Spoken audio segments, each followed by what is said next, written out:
Kiamat bukan sudah dekat, kiamat sudah terjadi akibat kelalaian kita sendiri. Bapak Ibu sekalian, hari ini kita bersyukur,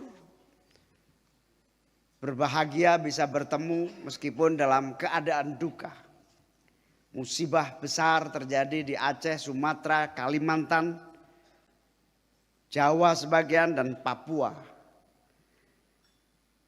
Tentu kita doakan semoga semua saudara-saudara kita yang sedang menerima musibah diberi kesabaran oleh Allah Subhanahu wa taala. Segera dapat diatasi dan pemerintah beserta seluruh pihak bisa bersama-sama mengatasi tragedi besar. Pagi tadi Pak Presiden berangkat. Download Tribun X sekarang, menghadirkan lokal menjadi Indonesia.